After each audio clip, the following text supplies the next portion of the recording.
Hi, friends. Almost exactly a year ago, I quit my employed job to become a full-time business owner. And as I delved into the self-employed world, I started following accounts of other business owners who successfully built an online service-based business. And I have to say that so many of the accounts that I follow are an absolute goldmine. They provide fun and high-value content. They put so much care into their messaging and their service or their products, and they are a true inspiration for me. Here are some examples. However, I have come across also so many deceptive, misleading, and sometimes dangerous and predatory behavior of business gurus who seem to attract people who are not yet immune to their misleading language and take advantage of this by selling them a bunch of stuff that they don't need. In this video, I'm going to share 7 icks that people online give me when they tell stories about owning a business that don't quite align with my code of ethics. And before we delve in,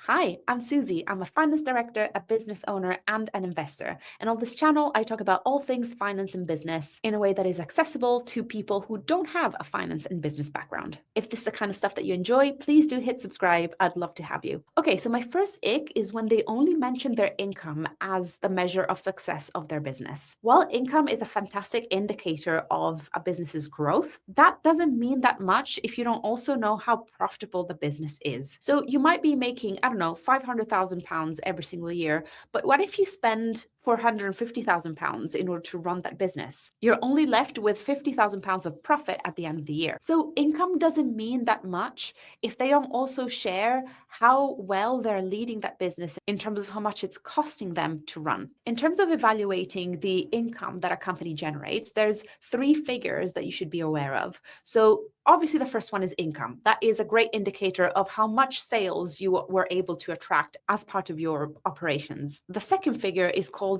the gross profit. Gross profit is what is left when you deduct the cost of sales from your income. And the cost of sales is how much it costs you to make the product or the service that you're offering. So, for example, if you sell stationery as part of your business, the gross profit is the total income that you make from selling your stationery, less the materials, the direct labor, and any other cost that is directly related to making that stationery. And so the difference between the two is called the gross profit. And the gross profit gives you an indication of how profitable your offer is. And then the second figure that is really important is the net profit. So the net profit is the gross profit, so the difference between sales and cost of sales, and the company's overheads.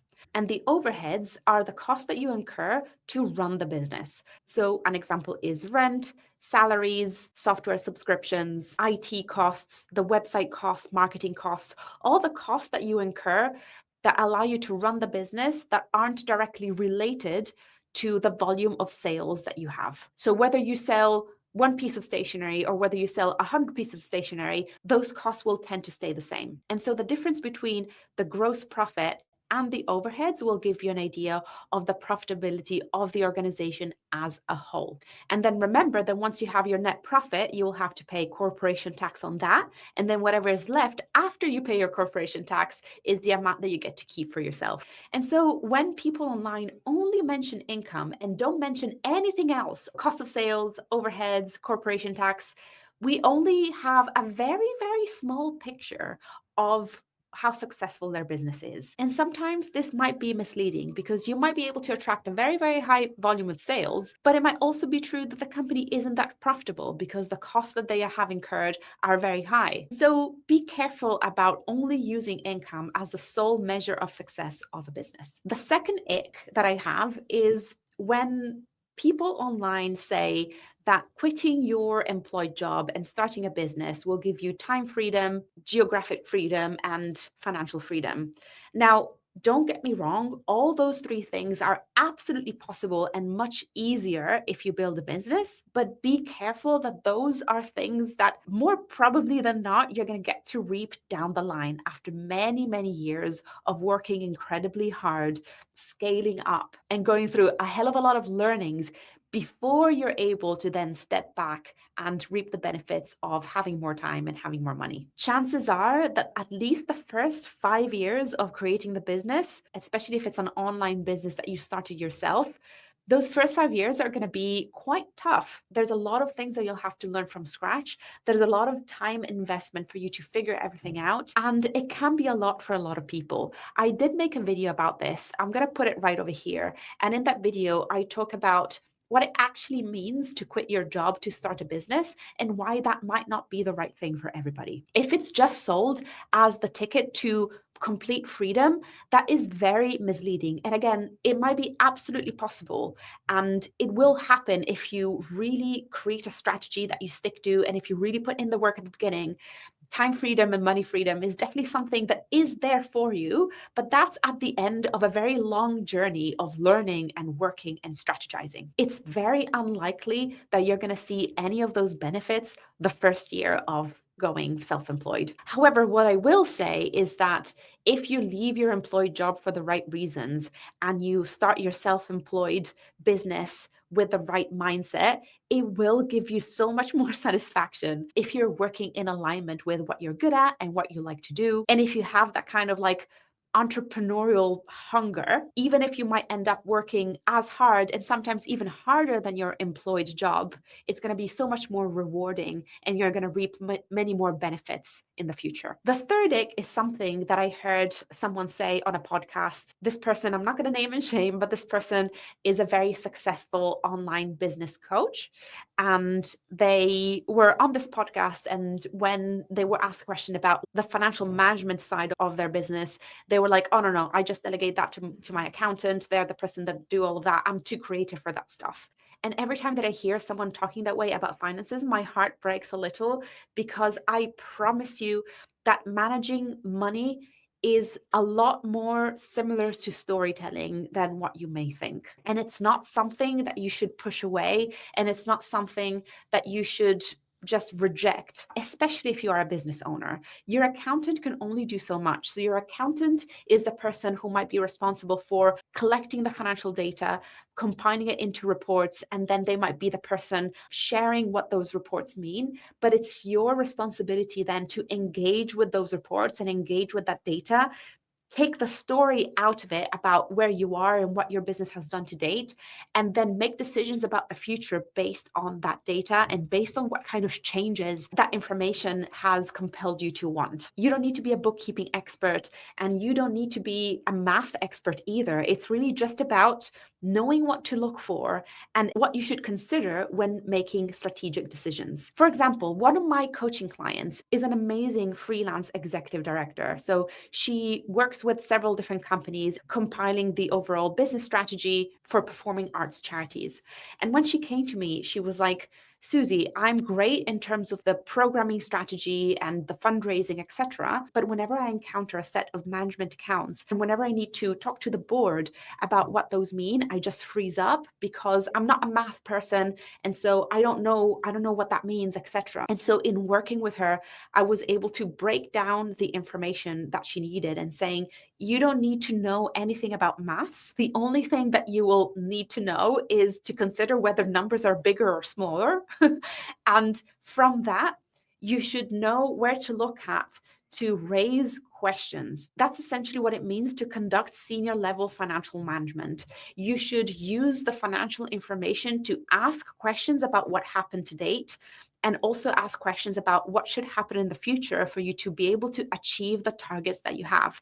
May those be financial targets, but those might also be vision targets and mission targets and impact targets. Financial management is storytelling, and it worries me that many creative people steer away from it and have this attitude of wanting to disengage with it because they see it as something that is the polar opposite of creativity. Actually, finance and creativity have so much more in common than what you might think. And so please don't be scared about learning about it, especially if you're a business owner. My next ick is when online business gurus overstress this story that if you work with them, you're going to instantly get passive income, which is the kind of income that you get without exchanging any of your time for it. So the sale of digital products is often used as an example of passive income because once you create a digital product, you just need to put it on sale. And then once they're on sale, you might sell 100,000 of them without giving any of your time in return. However, what many people fail to mention is that selling digital products is not easy, and the return that you will get on them is not immediate. There's actually a lot of work to put into them before you're able to see any genuine passive income. There's years of work and free content and online marketing and social media strategy and content creation that you will need to do for free before you're able to see substantial passive income sales. I'm not even 100% sure at this point that passive income actually exists. My preferred way of calling it is scalable income, because for sure, selling digital products would allow you to really scale up your income while not really giving that much time in exchange, but some time will need to be invested. You will still need to build a sales strategy and a traffic strategy that will continue to put your digital products in front of people's noses and compel them to buy it. It's not as easy as just slapping them online and then expect the money to come out. It's really starting to bug me when these online gurus make these massive promises of having a totally passive income business when actually there's so much work to do.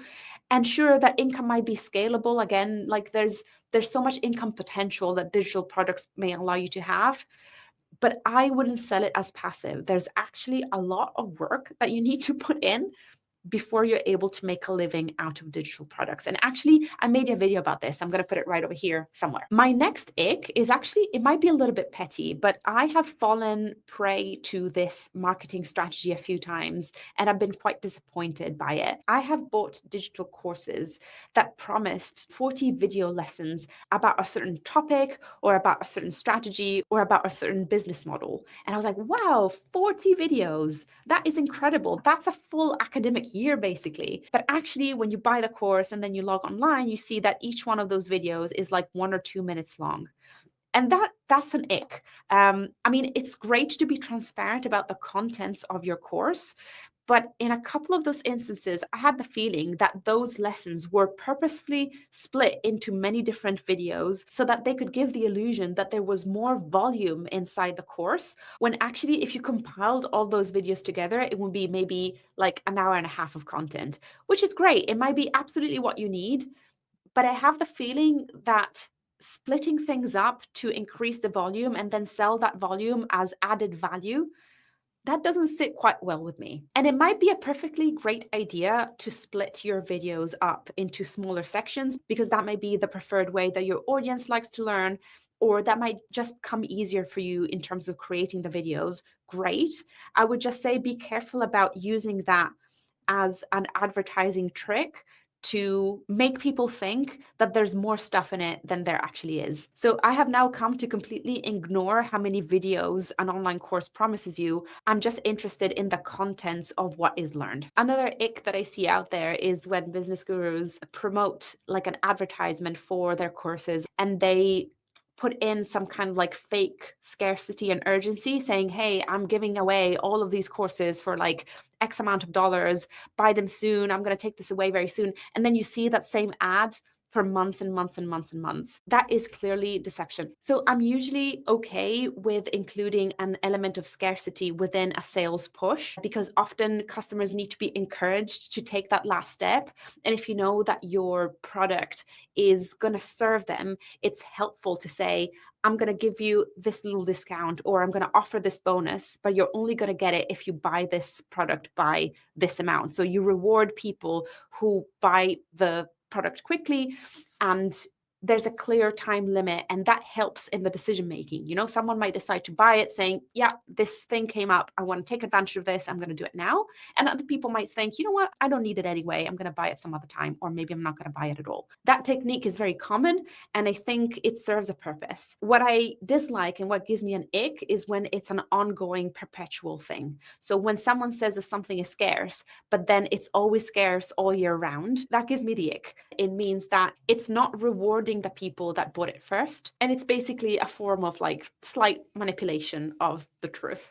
And then lastly, my biggest ick perhaps is when I see people using their grief to sell. Now, I have a specific example of that. I was following an account online, and I really looked up to this person. And then one day they went on their stories and they were sharing about a family loss that they had, and they were very sad about it.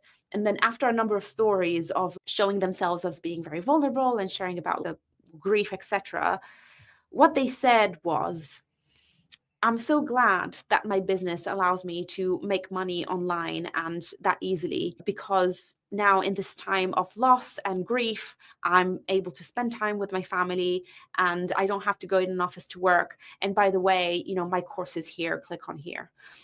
I found that so upsetting and I unsubscribed immediately. Immediately. She used her grief and actual loss, presumed loss, to sell her product. Like, it was a direct correlation. It was a direct action that she made of disclosing her grief and that saying, I'm so happy that my business allows me to deal with that grief. Buy my thing now. I found that so manipulative and so against the laws of good business ethics. And also, I thought, if you really had all of this time and all of this money to spend with your family, why are you on your stories talking about it right now? Why are you spending this very difficult time selling? Having gone through grief myself, the last thing that I wanted to do was to hop on Instagram and sell my products. And I just cannot imagine being in that mindset that that's an okay thing to do. I take the separation of personal life and business very seriously. And I would never exploit such a personal, painful life event to make more sales. It would make me feel dirty all over. And I don't like people online who do that. And there you have it. These were my 7 icks, the kind of like dangerous predatory behaviors that I see happening online that I think all of us should be aware of. I hope you enjoyed this video. Let me know in the comments if you have any other icks that I haven't mentioned. It would really help me if you like this video and subscribe to my channel. And it was such a pleasure to spend this time with you, and I'll see you at the next one. Bye.